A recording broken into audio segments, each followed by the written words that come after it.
একটা মানুষ যখন জন্ম নেয় তারপরে তাজা থাকলে সে মরে না, তাজা তাজাই।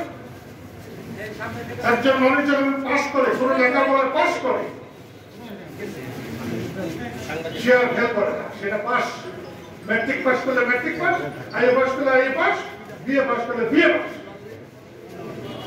তারা আবার ফেল করে না। একমাত্র ফেল করিয়েছিল আইয়ুব খান। শেখ ফজলুল হক মনির 2 বার এমএ ডিগ্রি খাইয়ে নিয়েছিল। এমএ ডিগ্রি নেওয়া আর ম্যাট্রিক ডিগ্রি নেওয়া দিতে, এমএ ডিগ্রিটা আলাদা জিনিস, ওটা নেওয়া যায় কিনা তাও আমি জানি না, কিন্তু এটা নেওয়া যায় না। কিন্তু একবার যে মুক্তিযোদ্ধা হয়েছে তাকে অমুক্তিযোদ্ধা বলার কোন সুযোগ নাই, তাকে ভুয়া বলার কোন সুযোগ নাই কারো পক্ষে। এইটাই যদি মুক্তিযোদ্ধারা নিজেরা মনে মনে ধরতে পারত, ওকে ছোট করো, ওকে ছোট করো, ওই দলের আছে ভুয়া।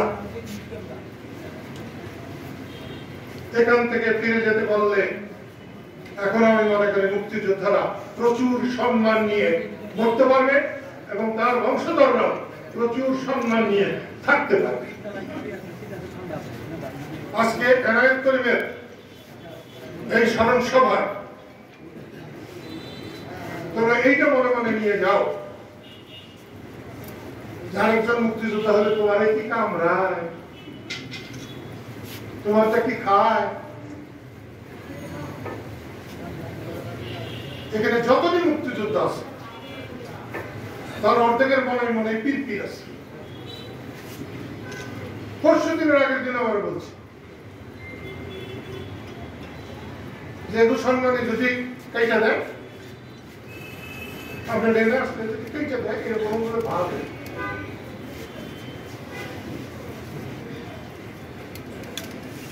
এখানে আসলে ডাক দিলেই আসলে। আজ তো 20,000 নাকি 50,000 না দিলে তো কোনো ক্ষমতাই থাকতে দিত না। 50,000 কেন 1 লাখ দিতে হবে। বৈষম্য বিরোধী আন্দোলনের এখন পুরা করতেছে না, মুক্তিযোদ্ধার পুরায় অসুবিধা হয়েছে, এখন পুরা করো না, তারপর সম্মানী দিচ্ছ না। স্বাধীনতা যোদ্ধাদের সম্মানী দিতে অসুবিধা, এদের কথা স্বাধীনতা সম্মানীদের সালাম দিয়ে দিলা। কিন্তু আমাদের মধ্যে চেতনা থাকতে হবে, আমাদের চেতনাই সব থেকে বড়। মুক্তিযুদ্ধটা হেলা খেলা না, আর মুক্তিযুদ্ধও কিন্তু 9 মাসের যুদ্ধ না, মুক্তিযুদ্ধের পিছনে আরো যুদ্ধ আছে। টোটালি সেই যুদ্ধকে যদি তোমরা অস্বীকার করে শুধু 9 মাসের যুদ্ধ হও, তাহলে 4 বছরের মূল্য হবে না তোমার। আবার যারা মুক্তিযুদ্ধ পর্যন্ত নিয়ে গিয়েছিলেন, মুক্তিযুদ্ধে তারা প্রত্যক্ষ যুদ্ধে অনেক পিছিয়ে পড়েছিলেন, তারা যদি মুক্তিযোদ্ধাকে ল্যাং মারার চেষ্টা করে, আজকের যে অবস্থা হয়েছে তাই হবে বারবার। সবার উপযুক্ত সম্মান দিতে হবে, দিলেই আমরা সবাই সম্মানিত থাকব। মুক্তিযোদ্ধাদেরকে ছোট করার কম চেষ্টা হয় নাই, তাদের স্মৃতিকে ল্যাং মারার কম চেষ্টা হয় নাই। বঙ্গবন্ধু যদি বেঁচে থাকতেন মুক্তিযোদ্ধাদের এই অবস্থা হতো না। বৈষম্য বিরোধী আন্দোলনের সফলতা আমি তাদেরকে 1000 বার সম্মান জানাই, কিন্তু তারা যখন অথবা তাদের নামে যখন মুক্তিযোদ্ধাদের গলায় জুতার মালা পরায়, আমি বলে দিতে চাই তাদের গলায় একদিন মালা পড়বে, সেখান থেকে মুক্তি নাই। আমি কালকেও বলেছি, শেখ হাসিনার পতন আল্লাহর তরফ থেকে হয়েছে। তিনি কাউকে সম্মান করেন নাই, কাউকে গুরুত্ব দেন নাই। দেশ কারো একার নয়, দেশ সবার। এই দেশে একটা চোর ডাকাতেরও জীবন রক্ষার দায়িত্ব রাষ্ট্রের। বিচার করুন, বিচার করে শাস্তি দিন, 10 বার ফাঁসি দিন, যদিও আমি ফাঁসির পক্ষে না, কিন্তু বিচার করে করতে হবে। তারা ভয় নাই, সেই জন্য এটা হয়েছে। শেখ হাসিনাকে উৎখাত করে আজকে যারা বসছেন তারা কিন্তু ভালো করতে পারছেন না বা করছেন না। শেখ হাসিনার 16 বছরের সরকার আমলে যে দুর্নীতি হয়েছে, 10 মাসের আমলে তার চেয়ে বেশি দুর্নীতি যদি হয় তাহলে কে ভালো? প্রশ্নটা এখানে আসে। আমি সেই জন্য মুক্তিযোদ্ধাদেরকে বলবো, নিজেদেরকে চিনো না। তোমরা নিজের জন্য মুক্তিযোদ্ধা না, মানুষের সেবা করার জন্য মুক্তিযোদ্ধা। বুকে হাত দিয়ে বলো তো, মিথ্যা আমি সহ্য করতে পারি না। বুকে হাত দিয়ে বলো তো, কয়জন মানুষ, সাধারণ মানুষের কথা চিন্তা করো, কয়জন মানুষ অন্যের কথা চিন্তা করো? তুমি অন্যের কথা বলো, তবে সে তুমি মুক্তিযোদ্ধা। তোমার চিন্তা যদি তোমার থাকে, তুমি কত ভাতা পাইলা, ডাক্তারের চিকিৎসা পাইলা কি পাইলা না, গাড়ির টিকিট পাইলা কি পাইলা না, এটা তোমার মাথায় না থাকলে পাবলিক কি পাইলো, এটা যদি তোমার মাথায় থাকতো তাহলে আমি দেখতাম তুমি কি পাইলা কি পাইলা না। আমি কি দেখতে পারছি? পারি না। এরা বুকে হাত দিয়ে বলে যাও, তাদের স্মৃতি ডাক দিলে আমরা 1000 আসবো, বেশি না 1000 আসবো আমরা। এখন হাত না পাবো, আমি এটা বুঝি, আমার বয়স হচ্ছে। খালি ডাক দিলে 1000 আসবো। একটা মুক্তি যোদ্ধার গায়ে যদি একটা মাছি বসে, আমার গালে এসে থাকবে। আমাকে বঙ্গবন্ধু জেলা গভর্নর বানিয়েছিলেন। আমি এই পুলিশ প্যারেড ময়দানে বলেছিলাম, আমি আর কিছু না পারলেও তোমাদের আমি কথা দিয়ে যাচ্ছি,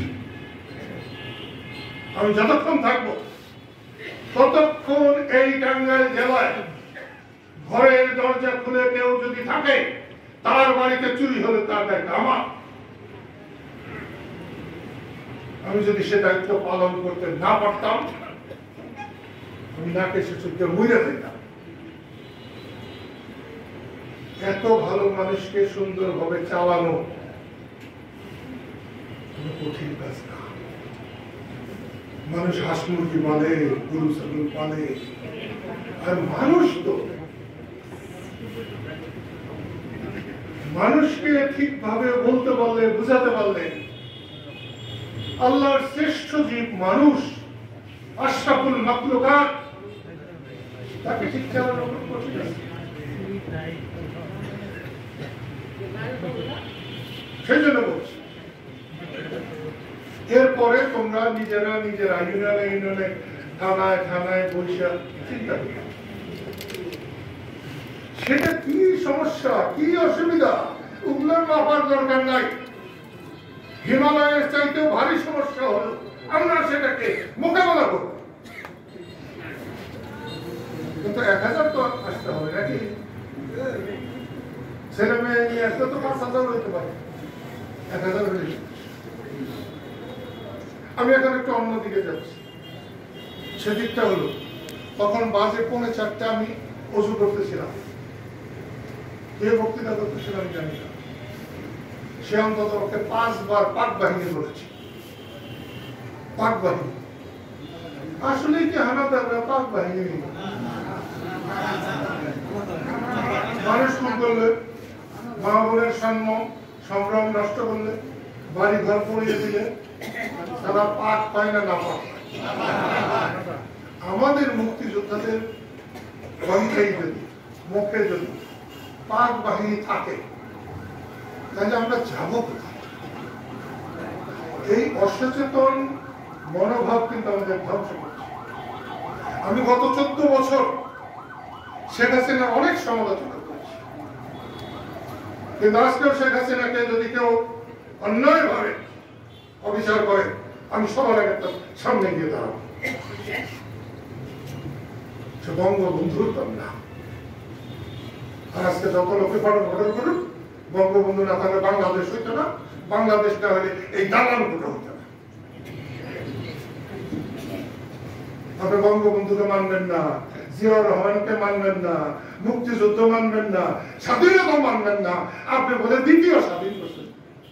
কোন দেশ দ্বিতীয়বার স্বাধীন হয়? রাজাকাররা পায় এটা আমি বলছি না, কিন্তু দ্বিতীয়বার কোন দেশ স্বাধীন হয় না। ঠিক আছে, একটা বিরাট কাজ করেছে, ঝোঁকে ঝোঁকে যদি বইলা থাকো বলছো ভালো।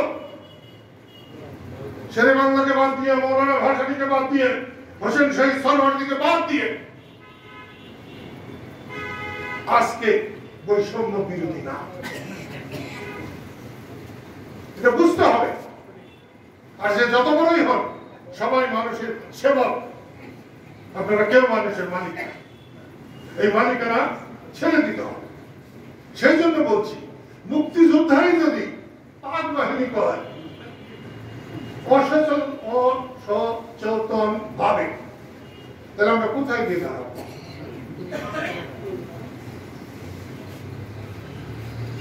আমি একবার জাফরুল্লাহ চৌধুরী, ডক্টর জাফরুল্লাহ চৌধুরী সাভারে গিয়েছিলাম। তারা 40 জনকে তারা মুক্তিযোদ্ধাদের তারা সম্মানী দিয়েছে। সেটা আমার নামও ছিল। শর্ত ছিল যে আমাকে যদি ওটা দেয় তাহলে যাবো না, আর না দিলে আমি যাবো। তারা রাজি হয়েছিল, আমি গিয়েছিলাম। আমার বাম পাশে বসেছিলেন অধ্যাপক ইউনুস, ডান পাশে বসেছিলেন জাফরুল্লাহ। আমি তারে জিজ্ঞেস করছিলাম যে পাক বাহিনী বলে, আপনি কি বলেন এটা? উনি কিন্তু আমাকে বলেছিলেন পাক অর্থে হয়তো পাক বাহিনী বলে না। আমি তাকে বলছিলাম যে পাক পবিত্র, এটা কোরআন, আল্লাহ রাসূল, এই অর্থে যে বলে না, এই অর্থ বুঝিয়ে দিতে গেলে কিন্তু চলবে না। তিনি মানছিলেন। আমি সব কাজের মুক্তিযোদ্ধা। এই মুহূর্তের থেকে হানাদাররা পাক বাহিনী না। হানাদার বললেই তো হানাদার। পাক হলো পবিত্র, হানাদার হলো অপবিত্র, দুইটাকে একসাথে মিলায়। একটু ভাবলে এটাকে দূর করা যাবে। কাউকে কাউকে বললে তারা বলে কি গন্ডগোলের বছর, মুক্তিযুদ্ধের সময়টা গন্ডগোলের বছর না, অল্প সময়। কিন্তু পৃথিবীর ইতিহাসে এত সংগ্রাম এত অল্প সময়ে খুব বেশি দেশে হয়। লাওস, কম্বোডিয়া, ভিয়েতনামে যুদ্ধ হয়েছে অনেক দিন। দ্বিতীয় বিশ্বযুদ্ধ হয়েছে প্রায় 4.5 বছর। 6 কোটি লোক মারা গেছিল।